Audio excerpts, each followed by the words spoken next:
بسم اللہ الرحمن الرحیم۔ آج یہاں آصف اسکوائر پہ ہمارے انتہائی معزز ساتھی جو جامعۃ الرشید کی خصوصی دعوت پر پاڑہ چنار اور ملحقہ جتنے بھی علاقے تھے کرم کے نمائندگی کرتے ہوئے ایک وفد کراچی کے دورے پہ آیا۔ کراچی کے تمام جامعات، مدارس، گورنر ہاؤس وغیرہ میں ان کے تقاریب ہوئے، پروگرامز ہوئے۔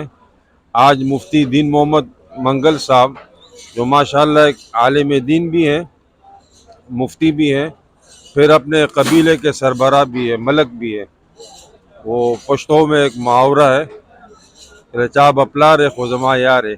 میرے دور حدیث کے ساتھی ہیں، اور آج ان کے اعزاز میں جو تقریب منعقد ہوئی، اس میں کراچی بھر کے ہمارے معزز علماء اکرام، میرے دائیں جانب جامعہ بنوریہ العالمیہ کے استاد الحدیث حضرت مولانا عزیز الرحمن عظیمی صاحب تشریف فرما ہیں، اور میرے بائیں جانب قاری محمد یونس صاحب ماشاءاللہ مدرسے کے فاضل ہے۔ ان کے برابر میں جو کسی تعارف کے محتاج نہیں، علامہ یعقوب شاہ صاحب ہے، اور پھر علامہ کے برابر میں جامعہ فاروقیہ کے ایک نامور شخصیت مفتی حبیب حسین صاحب تشریف فرما ہیں، اور پھر دوسری لائن میں حافظ کلیم اللہ صاحب، ان کے برابر میں قاری محمد قاسم صاحب ہیں، قاری اسرار صاحب جو ماشاءاللہ کراچی کے خاص طور پر واٹس ایپ گروپ میں انتہائی مقبول ہے، ہمارے برادر کبیر مولانا قاری عبدالرحمن حجازی عرف ملنگ حجازی، اور آبدی میڈیا کے روح رواں مولانا ابراہیم حسین آبدی تشریف فرما ہیں۔ آج کی نشست کے مہمان خصوصی مفتی دین محمد منگل صاحب ہیں۔ آبدی میڈیا ان کا انٹرویو نشر کرے گا، اور انشاءاللہ یہ انٹرویو ہمارے بالخصوص مذہبی طبقہ، مدارس کے طلباء، علماء کرام، اور بالخصوص ملک بھر کے سنی عوام، ان کو کرم ایجنسی کی تازہ ترین صورتحال، حقائق کیا تھے، معاملات کہاں سے شروع ہوئے، اور اس وقت وہاں کیا صورتحال ہے، یہ مفتی دین محمد منگل صاحب تفصیل سے بیان فرمائیں گے۔ چیئرمین حجازی گروپ مولانا انعام الرحمن حجازی صاحب نے تعارف بھی کرا، تو مفتی دین محمد صاحب جو چیئرمین ہے منگل ویلفیئر یونین کے، ان سے ہم سوال پوچھیں گے کہ وہاں کرم ایجنسی میں امن و امان کا نفاذ کیوں کر نہیں ہو رہا، حالانکہ سنی اور شیعہ یہ صرف اس کرم ایجنسی میں نہیں رہتے، پاکستان کے کونے کونے میں دونوں ایک جگہ ہوتے ہیں، لیکن بڑے اتحاد اتفاق سے رہتے ہیں۔ یہاں کیوں کر سال بسال کچھ عرصہ بعد یہاں فسادات شروع ہو جاتے، اور امن کا نفاذ کیوں کر یہاں نہیں ہوتا؟ میں سب سے پہلے جناب آبدی میڈیا کے سربراہ ابراہیم حسین آبدی کا شکریہ ادا کرتا ہوں، اور ساتھ جتنی بھی ہمارے یہاں کے علماء ہیں ان کا شکریہ ادا کرتا ہوں۔ حقیقت یہ ہے کہ کرم ایجنسی میں دو فریق رہتے ہیں، اہل سنت اور اہل تشیع، اور ان کا جو تنازع ہے یہ کافی عرصے سے یہ چل رہا ہے، اور اس تنازع کے پر ہم نے کافی محنت اور کوشش کی ہے تاکہ امن و امان آ جائے، لیکن چونکہ یہاں مختلف فسادات ہوئی ہے اور مختلف قسم ظلم ہوئے ہیں، اور 2007 میں جب پاڑہ چنار میں یہ فسادات شروع ہوئی، تو پہلے یہ ہے کہ صرف پاڑہ چنار شہر سے 1200 خاندان بے دخل کر دیا گیا، اور وہ اہل سنت ہیں، اور ابھی تک وہ 1200 خاندان پاڑہ چنار کو واپس نہیں ہوئی۔ اس کے ساتھ ساتھ تقریباً 52 دیہات بستیاں اہل سنت کی وہ بھی اپنے گھروں سے بے دخل کر کے ان کے گاؤں کو اور ان کی دیہات کو جلایا. تو ان کا یہ سلسلہ ابھی تک جاری ہے.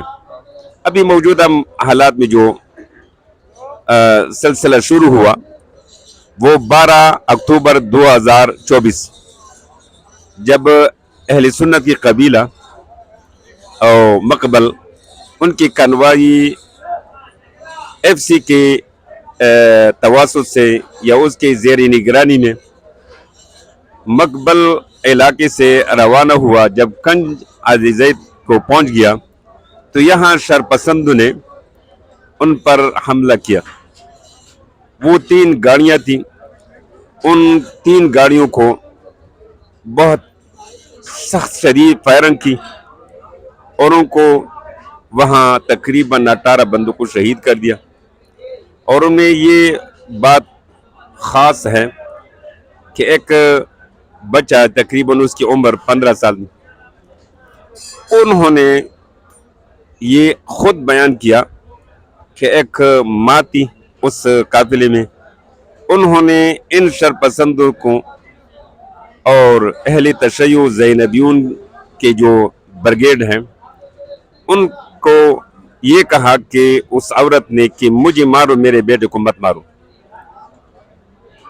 لیکن ان ظالم نے سب سے پہلے ان کے بیٹے کو شہید کیا اس کے گود میں، پھر اس کی ماں کو شہید کیا.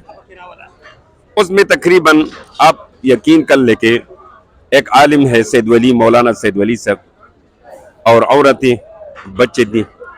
صرف اس میں 2 بندے وہ بھی بھاگ کے نکلے. انہوں نے ویڈیو بنائے. اس ویڈیو میں وہ سب ملزمان تقریباً 62 ملزمان تھے. وہ سب کو معلوم ہوا اور حکومت نے ان کے نام بھی نامزد کر کے اور حکومت نے ان سے مطالبہ کیا کہ یہ جو 62 مجرمین ہیں وہ حکومت کے حوالہ کر دیں. لیکن وہ زینبیون کے بریگیڈ کے تھے تو انہوں نے ان کو حوالہ کرنے سے انکار کر دیا. پھر اس کے بعد جو ہے تقریباً یہ 22 نومبر کو جب کنوائی جا رہی تھی، اس میں اہل تشیع کی بھی گاڑیاں تھیں اور اہل سنت کی بھی، اس پر حملہ ہوا بگن اوچات اور مندوری کے قریب. جب حملہ ہوا تو اس حملے کے بعد تو بگن والوں نے اپنی روایات کو مد نظر رکھ کر کے، اپنی قبائلی روایات کو اور اپنی پشتون کلچر، تہذیب و تمدن کو مد نظر رکھ کر کے ان کے جو زخمی ہیں ان زخمیوں کو بھی اپنے گھروں میں پناہ دیے، اور ان کا جو اور بندے تھے جو زندہ رہے ان کو اپنے گھروں میں، اور ان کے اس طریقے سے ان کو عورتوں کو بھی اپنے گھروں میں پناہ دیے. وہ جو فوت ہو گئے ان کو اس کے ہسپتال میں لے گیا، ان کی تدفین کا یا اس کے یعنی حوالہ کرنے کے پورا مکمل انتظام کیا.